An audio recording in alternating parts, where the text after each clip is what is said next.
Hi, I'd just like to say that I am really annoyed. Actually, I'm pissed off with Tony Abbott and the Liberal Party.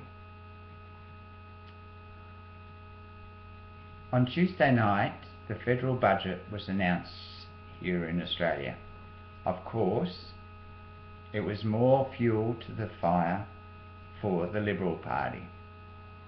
The continual bickering and carrying on about the supposed surplus, which is now a deficit, has just gone on and on. This government has actually come up with some very good policies for the country. They have actually thought ahead, which leaves the federal Liberal Party lingering behind. Let's just go through a few of these things. Disability care. That was thought up by the Labor Party. It wasn't thought up by the Liberals. It wasn't brought to the government and made policy by the Liberals. It was the Labor Party. Now, thankfully, people with a disability will not be left behind. They will actually be part of the community and they will be supported in whatever disability they have. Thankfully, a Labor policy. Gonski, you dispute that. Of course, to you it doesn't matter that the kids, some schools are being left behind. They are trying to make it as a fair across the board for all schools and for all kids. Doesn't matter where they are, in the western suburbs of Sydney, the western suburbs of Adelaide, wherever, so that they could have a good education. Of course you dispute it and you won't support it. The Labor Party was the first party to come up with the paid parental leave. Of course, you have a better system now. It took the Labor Party to come out with their own before you finally moved. But now you have a policy on that. So Australia at least has the Labor Party to thank for even having one. And now it looks like there will be another one to choose from. The NBN, the National Broadband System. Well, if I recall, the broadband issue has been around for years, right back when John Howard led the Liberal Party. It took Labor to finally do something about it. The last election you didn't have a policy on it. This year you have finally bitten the bullet. You have a policy, an initiative on the national broadband system. Of course, it won't be, as you say, gold-plated like the Labor Party because we can't afford it. But you know what? After all of this time, and with the rest of the world already wired up, for instance, our neighbours in Asia, which we're supposed to be competing with, they don't have your version, they have the gold-plated version. So that maybe, just maybe, Labor is right and Australia needs it. What is the point? I live in Port Lincoln, or just out of Port Lincoln. Why should I have an inferior service when we should have decent, fast, reliable internet service? It wasn't. It annoys me because you never even had a policy until now. And of course, what are you offering us? A cheaper version. A version that for video streaming, etc., will not be as good as you say it will be.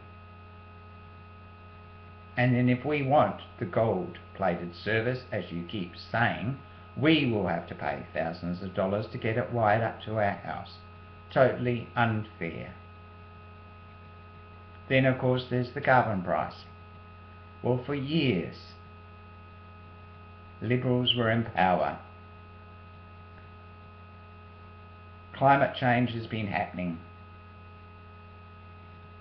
The Liberals did not believe it, and to an extent, even now, I don't believe that a Liberal Party actually believes that climate change is happening. So of course you disagree with the carbon price, even though it is proved that putting a price on carbon actually makes people think of things and about how they use electricity, fuel, etc. And fuel, by the way, isn't even in the carbon price.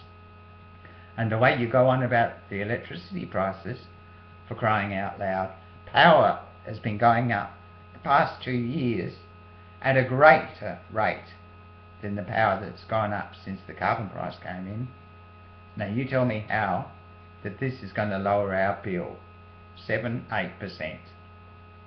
Big deal. It went up a hell of a lot in the last couple of years before the carbon price started.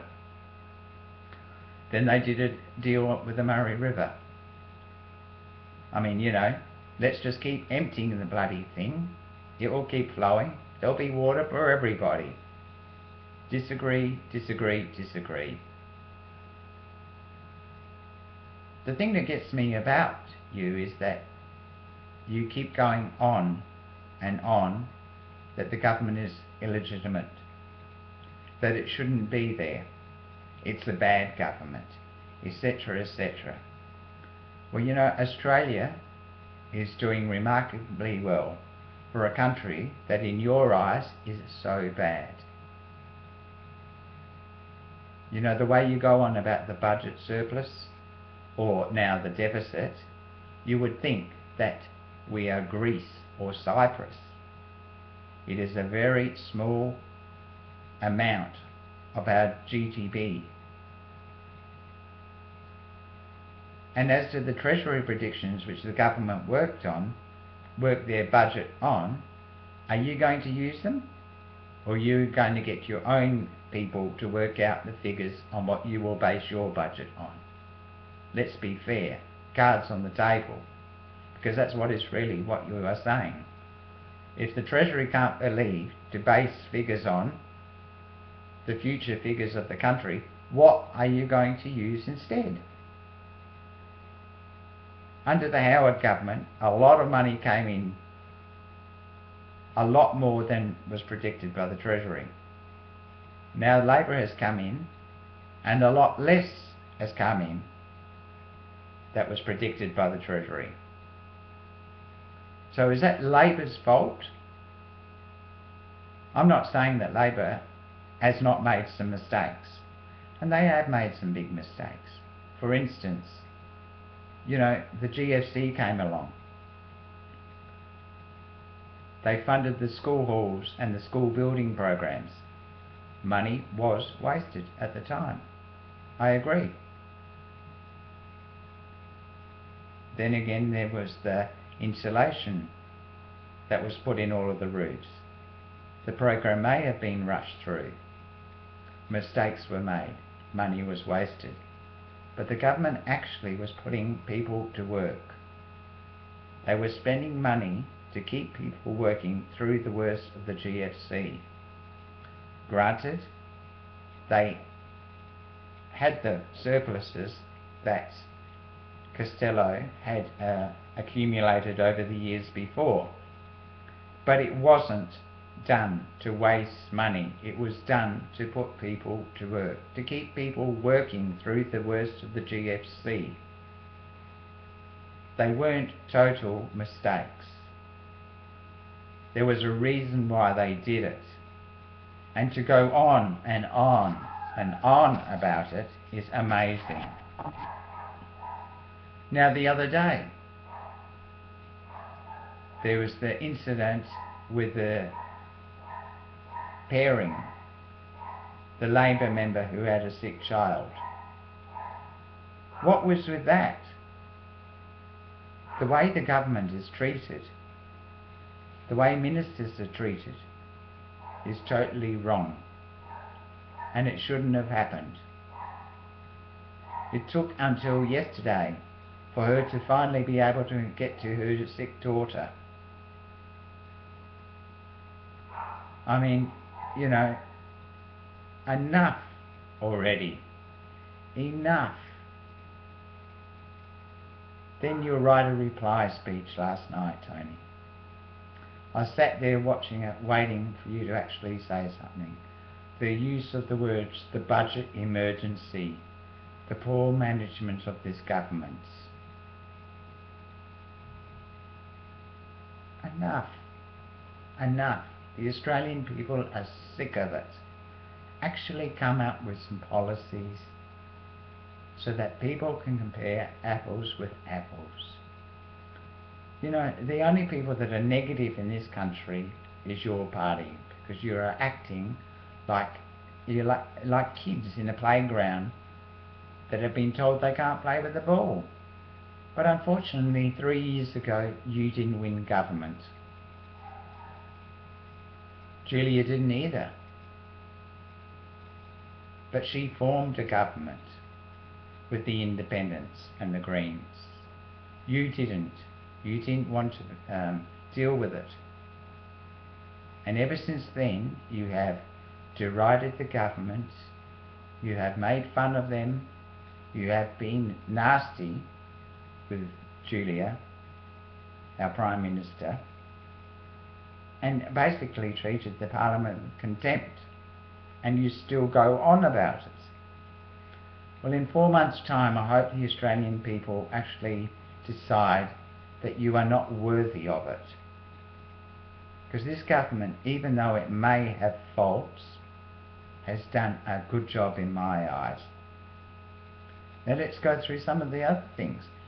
What was with all of the Liberal Party members that were brought into the House in the public galleries with the clapping?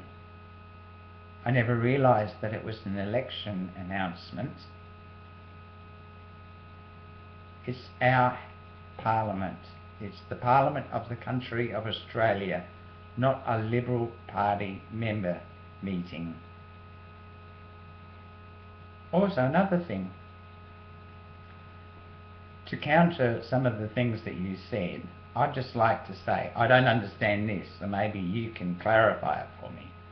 The mining tax that you go on and on about, right?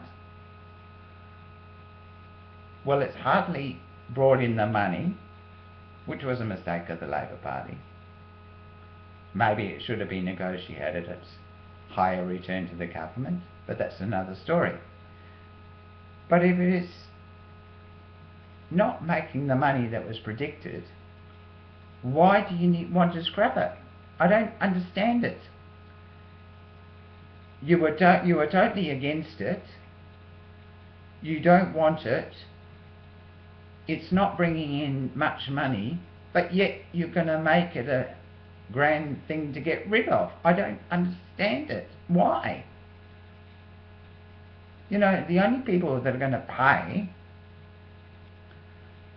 is the middle and the lower class. Look at the superannuation changes that you disagree with. The only people that are missing out and that you are not going to go along with are the lower class. The Labor government tried to curtail the amount that could be taken out without a higher tax rate. You voted against it. But yet, people that are on a lower income with their super, they're the ones that will miss out. Another thing, the private health insurance, when the government tried to cut the amount that people get as a rebate for people on a higher income. You disagreed with it, of course. You voted against those changes. The government tried to cut things. So basically, whenever the government has tried to make some changes, some financial things for the country and for the economy, you have gone against it, purely on principle, because you don't agree with the government and you are making it as hard and impossible for them to govern. You're doing everything in your power. And then when anything like that has been brought up, the old class warfare is mentioned. Well, I'm sorry. If someone is on high a wage, if someone is clearing, I don't know the exact figures, but if they are getting over $150,000, why should someone that's on $50,000 be getting the same amount? It's a bit different. I mean, this is not class warfare. It's actually being reasonable. It's very frustrating. And all I can say is that enough is enough. Please, it's about time that you actually started to be in opposition, come out with some policies so that we can compare apples with apples and we can make up our own mind. But it is enough of the attacking of the Labor Party. You may win in 4 months' time. You most probably will if the polls are anything to go by. But all I can say is that I hope that you don't. And before I go, just one last thing I'd like to say. You know, the boats that are coming across from Indonesia, you seem to think that you'll be able to turn the boats back and you will be able to stop them coming across. Well, you know, I hope a year into your government, if you get in, you are held to account, because it is not going to be as easy as you say. And you know, I admire the Labor government for at least trying to be more humane about the refugee situation and the boats coming into than the draconian measures that were in place under John Howard.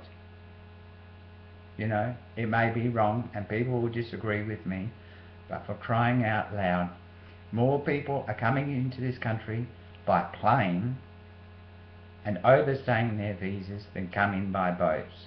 And you'll continue harbouring about it, that they've lost control of the borders and that they are letting these people in and it is wrong, etc., etc., is just crap.